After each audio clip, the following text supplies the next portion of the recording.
যুক্তরাজ্যের দাতব্য প্রতিষ্ঠান হিসেবে নিবন্ধন প্রক্রিয়াধীন সিলেটের গ্রামীণ জনপদ খাদিমপুরে একটি আধুনিক সাধারণ হাসপাতাল প্রতিষ্ঠার মাধ্যমে স্বাস্থ্যসেবার নতুন দিগন্ত উন্মোচনের পথে এগিয়ে যাচ্ছে এনআরবি হাসপাতাল। যুক্তরাজ্য ভিত্তিক এই উদ্যোগটি বাংলাদেশের গ্রামীণ স্বাস্থ্যসেবা ব্যবস্থায় একটি যুগান্তকারী পদক্ষেপ হিসেবে বিবেচিত হবে।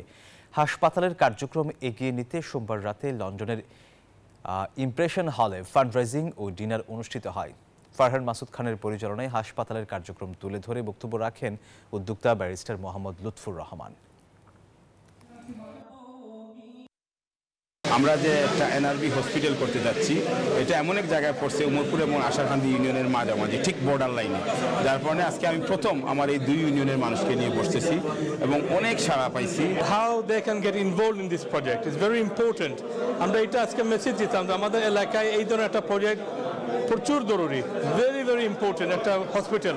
So congratulations in advance to Lutfur Rahman and his family for taking this leadership.